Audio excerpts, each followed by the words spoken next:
Welcome back, everyone. Today I have some more bug news from you coming out of the BBC. But first, if you haven't liked and subscribed to the channel, I would really appreciate it. I liked hearing from you guys in the comments as well. If you have any questions about any of my material that I've been posting, including the short course lectures, stuff like that, just put it in the comment section and I will try to respond within a day. It's really as soon as I see it, but it can be a while before I notice.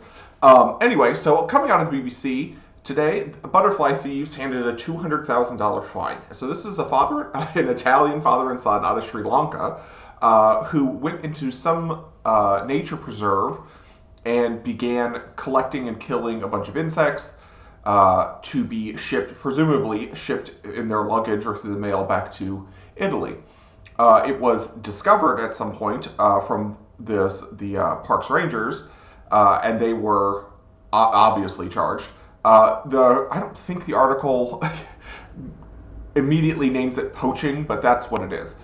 So they were slammed with 810 charges, and they were fined a ton of money.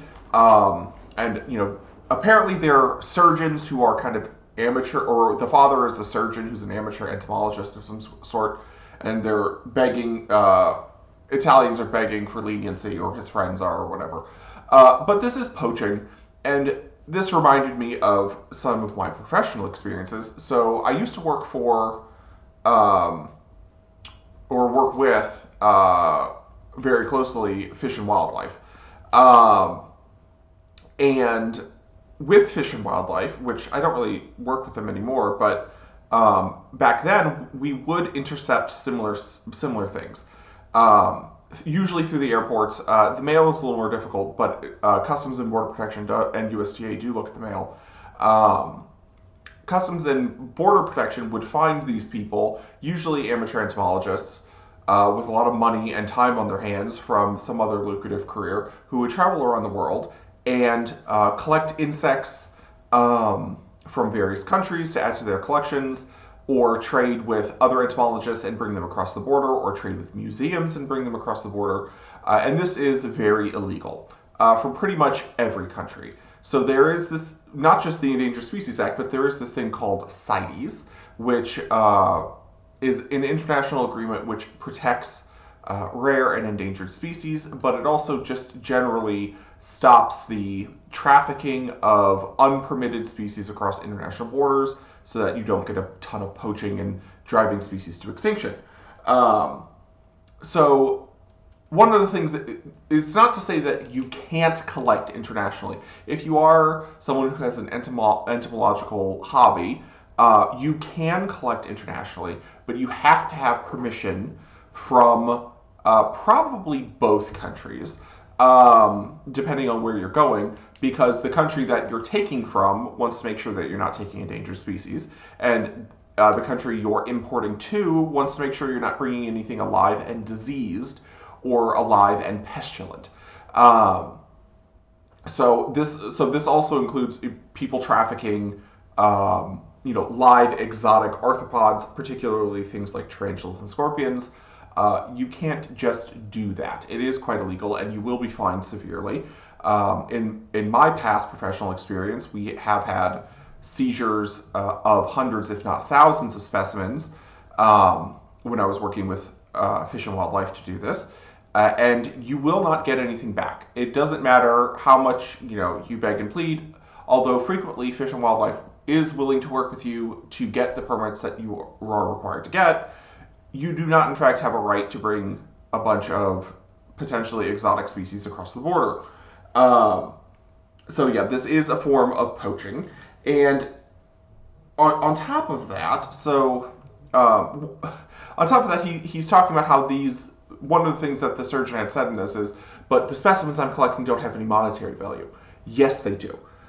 Even dead insect specimens of non-remarkable types, so even if you're collecting things that aren't, butterflies and things like that, have quite a bit of monetary value, especially if they're rare. Rare specimens can sell for hundreds, if not thousands of dollars. I have seen specimens sell for over $10,000 for individual specimens. Museums will pay a lot. Amateur collectors will pay a lot for some of these specimens. things like butterflies and colorful beetles and moths and things like that will go to even non-amateur collectors, people who just like them as decoration in their house, and they will sell for a lot of money. So this isn't like, well, I was collecting dung beetles. Who cares about dung beetles? Turns out a lot of people care about dung beetles, and they will pay a lot of money to add these rare tropical specimens to their collections, especially if they're from, some northern clime that isn't particularly diverse, and they don't travel a lot, where they don't get to see a lot of very interesting specimens. So that's just nonsense. If you don't want to go internationally to collect and go through the permitting process, there are organizations that you can buy a lot of these rare or rare-ish tropical insects from. A lot of these insects are, or at least the ones that people are interested for display purposes, not necessarily rare research specimens, but a lot of these insects are bred through insectariums, butterfly houses, zoos, things like that. And when they die in captivity, they are collected and sold to be pinned and taxidermied. So you can buy these specimens. Again, they are very expensive. You're not going to, if you want a rare butterfly that's meticulously pinned or whatever, that's an excellent shape. It's not, $1 or $2. It can be very, very expensive. Especially if you want, giant beetles and the same, things like that. And these aren't even particularly rare. But there are organizations that you can buy these things through if you just, Google where can I buy dried butterflies, dried beetles, really beautiful flower mantises, things like that. You can purchase these things legally. They will be shipped to you. They are usually coming from captivity. So, there's no real excuse for this sort of poaching. I'm, glad that these people got slammed with this. On top of it, if you do get caught doing these things, not only will you have a fine, and in the United States, you will be fined. You'll have all of your things seized. You may face jail time depending on what you were trafficking and how many times they've caught you doing this. But additionally, you will be flagged. So for the rest of your life, basically, every time you go through an international airport, Customs and Border Protection will know that you're passing through, and they will pull you over and inspect everything that you have and double check you every time you travel, no matter where you're going. So don't do this. There are better ways to get this done. If you insist on doing the collecting yourself, just get the permits and be done with it. Additionally, if you're in the US and you want to collect in like a state park or a national park, you do need special permitting from the Park Service in order to collect there. And that's not just for insects, that's frequently for plants as well. I believe in many places you can collect mushrooms without a permit, but you're limited to the volume of mushrooms you're allowed to take. But for basically everything else, you need to get a permit, usually from the local parks office. If you go there and there's like a ranger there, they can usually assist you in filling out the paperwork for that, and there's usually a small fee. But there's ways to do this where you don't get caught. Okay, I'll talk to you guys later. Thanks.